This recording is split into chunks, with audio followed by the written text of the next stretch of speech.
So for 41, we have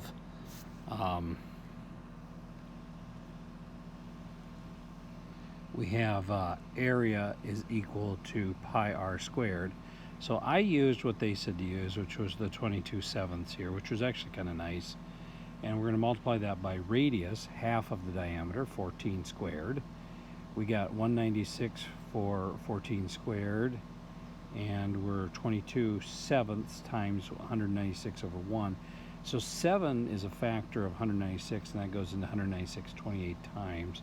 And 22 times 28 is 616, and then that should be centimeters squared, and that is the area. All right. So if we write out the formula for circumference, which C is equal to 2 pi r, so 2 times pi is 2 times 3.14, and that gives us 6.28, and we're going to multiply that times 1.5, and circumference is equal to then 9.42. So that is the circumference. And remember that our circumference is that area all the way around. It's the perimeter of a circle. Okay.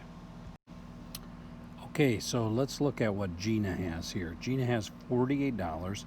She spent a quarter of her money on a CD and 3/8 of her money on a sweatshirt. Now, it didn't say 3/8 of what remains, so that's still 3/8. So these two fractions need to be added together. So 1/4 plus 3/8 is equal to 2/8 plus 3/8. So that's 5/8 of her money was spent. Now, when I want to do this work to figure out exactly how much she spent, I'm looking at 5/8 times $48, because that's what she has. Now I'm going to go ahead and do a little cross reducing here, because 8 is a factor of itself, and it goes into 48 6 times, and then 5 times 6 is 30. So she spent $30. If you think about that, that's 5/8. It's most of her money, so she has $18 left. So that seems to make sense. Now this next one, Bailey feeds dogs at the Humane Society.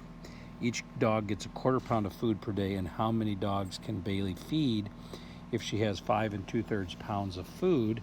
So we're going to have to divide 5 2/3 by 1/4. So we're going to change that mixed number to an improper fraction of 17/3. We're going to divide that by 1/4. So remember, keep change flip. So 17/3 times, that's the change, times, we kept that. We're changing the operation, and now we're flipping 1/4 into 4/1. So when I multiply straight across, I get 68/3, and when I divide 68 by 3, I get 22 2/3. So she can really feed 22 dogs, because we don't know what a 2/3 of a dog would look like. All right, so this is kind of an interesting little problem here, because here we have a sinkhole, and so its radius measures at 12 meters, and then a week later its radius measures at 24 meters. So if you're looking at that, you're saying, well, that's doubled up. So, it says how much greater is the circumference. Well, now we have to actually compute it, but we know that it should be double. So I've written all this out. C equals 2 pi r. There's our formula. And if you look at it, I have 2 times pi times 12. And over here, as it's grown now, I have 2 times pi times 24. So it's twice as large. So once I calculated the circumference of the smaller circle at 75.36, I knew that the other one was just double that. And it's 150.72. So the difference then, subtracting those out, it's half. 75.36 meters is the answer. Okay, so 46 is a little trickier. We have to remember that we're finding perimeter, and so we've got to find the perimeter of 3 sides of the square. So that's the 6 plus 6 plus 6 you see here. And then with that, that is going to equal 18. Now that 18, that's just 3 sides of that square. Now we've got to do a semicircle. So, and we're going to find circumference. Oh, there's my dog. So 2 pi r is the formula for circumference. So 2 times 3.14 times 3 and that's going to equal 18.84. Now, if I had just thought about this, I could have just skipped multiplying pi times 2, because now I'm going to divide that by 2 because I have a half a circle. So that's 9.42. I've got to add that to the 18, and that gives me 27.42 meters. So there is my circumference for that.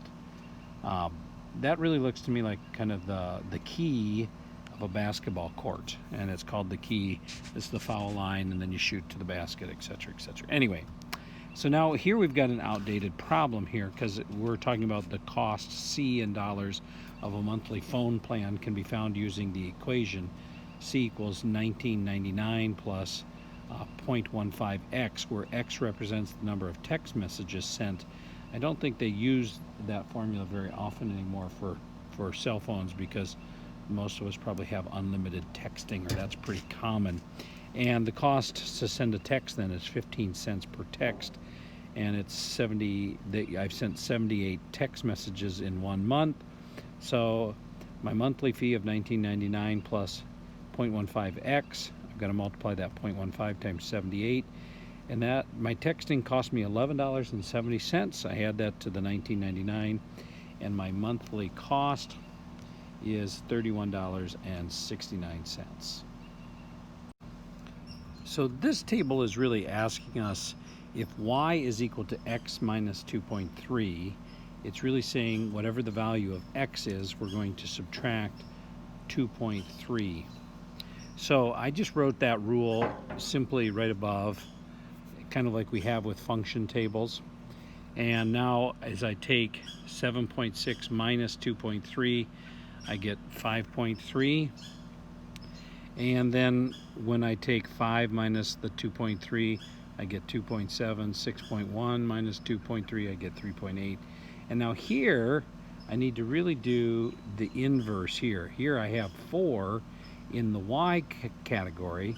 So now my function machine can work backwards, and I can say y plus 2.3. So to do that, I've got 4 here, and so if I have 4, then with the 4, I'm going to add 2.3, and that gives me the 6.3. So these tables can work backwards and forwards, or we can do the inverse. And you know that's like my favorite word. So anyway, that's the inverse. So 49, you've got to write down some of the ordered pairs. So here we have the first ordered pair is 0, 2, and then 1 and 3, and then 2 and 4, and then 3 and 5. So if you write down those ordered pairs, you're going to have a better chance of seeing what's really going on here. And if we look, whatever x is, y is 2 more. So 2 plus 0 is 2, 2 plus 1 is 3, 2 plus 2 is 4, etc.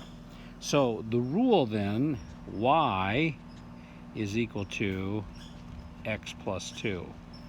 And so that's saying whatever x is, whatever the value of x is, we're going to add 2 to that value, and we're going to get the output of x, or of y, excuse me, of y. Okay. So we've looked at this formula very recently when we've talked about talking about speed.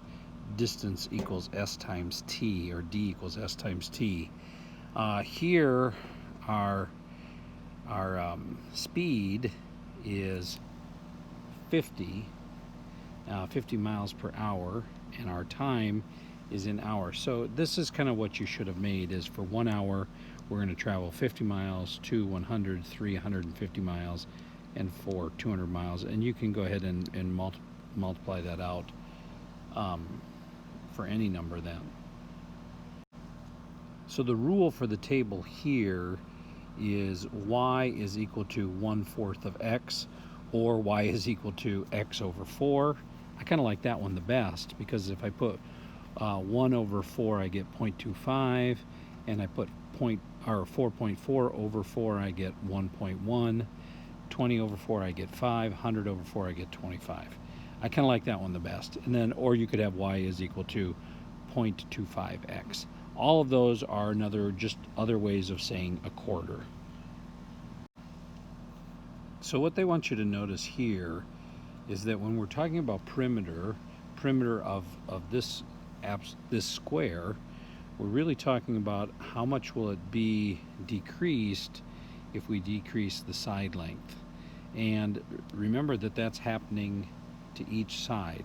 So to remain a square, the sides have to all be the same length. So I just made up some numbers. If the side length is 5, S is 5, then 4 times 5 is 20. Or if it's now decreased by 3, we would see that the side length or the perimeter now is 8. So we're losing 12 because we're losing 3 on every side, or 3 times 4, which is equal to 12. Okay, so here we're substituting in 3/4 for x. And since we already have a fraction of 2/3 x, we're now 2/3 times 3/4, which gives us 6/12. And 6/12 is well, 6 is half of 12, so it's half, and we're adding half to that. So we could go ahead and find a common denominator, but since we understand that 6/12, why don't we just reduce that to 1/2, and then we're left with 1/2 plus 1/2, and that is equal to, obviously, 1. So my answer after all that work is 1. Okay, so these are all properties of multiplication: commutative, property, associative, and distributive. And the statements would just look like this. So commutative doesn't matter the order in which we do it, 3y times 4 or 4 times 3y. Associative, we're just making sure that the 4 and the 3 are multiplied together and then multiplied times y. And then distributive, we actually have to distribute that 4 to the 3 and to the y. I think that's the one that often you guys make a mistake on. So to distribute, to deliver that 4 to everything inside the quantity. So the 4 to the 3, and then the 4 to the y. And that's what I did over here, 12 plus 4y. That would be my outcome. Getting close to the end here. So when we simplify this, they're just asking you to combine like with likes. But the first thing that we have to deal with is we have 3 times the quantity of m plus 2. So there's the distributive property again, where we have to distribute that 3 to the m and the 3 to the 2. So the outcome of that would be 3m plus 6, because that's multiplication that we're doing. Now we can combine like things. So we have 5m's and 3m's. Wish they were m&m's, but that gives me 8m. And we have 6 and we have 12. And so when we add that, we should get 18. So simplified 8m plus 18. All right, now draw a model for this. This is kind of interesting question. So explain how they're different. Well, when I distribute this 2 to the y and the 2 to the 4 here, it gives me 2y plus 8. Okay, where here I just have 2y plus 4. So I have 2 y's and I have 4 1's. But because I distributed that 2 to the 4, that doubles that up. So I still have 2 y's, and it doubled the y's up, and it also doubled the value of 4 to 8. So I have 8 1's.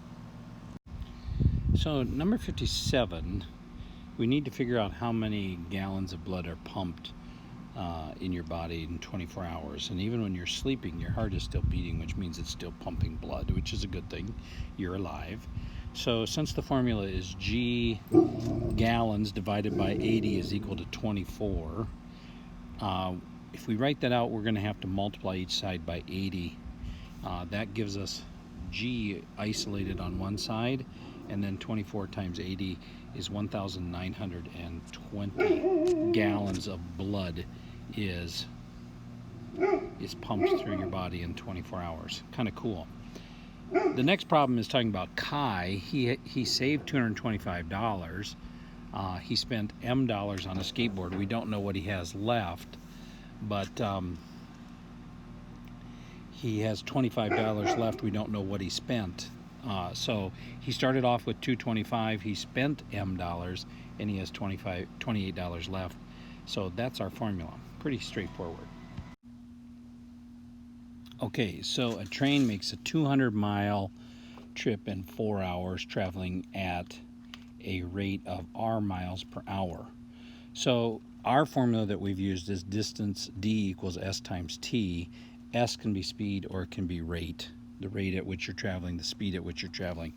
So in this case, we'll use R since they did. So I wrote out my formula, D equals R times T. So then I plug in my values. 200 is equal to 4R. And now we could solve this equation if we needed to, where we would divide both sides by 4, and we are found out that the rate R is equal to 50. Okay, equal to 50. So they're traveling at 50 miles per hour. Not a shocker there. Now, this next one is really cool because it's talking about the perimeter. Okay, so that again is the rim, perimeter. Okay, and we've just got W and W plus 6. So we're looking at a rectangle, and it says that. And we're told that the perimeter is 24, so we already know what the perimeter is, but we need to solve the equation. So I went ahead and labeled all sides. So I've got W here and a W here, and then W plus 6 and W plus 6. So I've got 2 of those, so 2W, and 2 times the quantity of W plus 6 is equal to 24. And when I solve this all down, W is 3, and now I can find the dimensions. So one side is 3, and then the other one is 9. So 3 times 2 plus 9 times 2, that's 24. So that checks out and that works. So you know you are correct on that. All right, thanks for watching this video.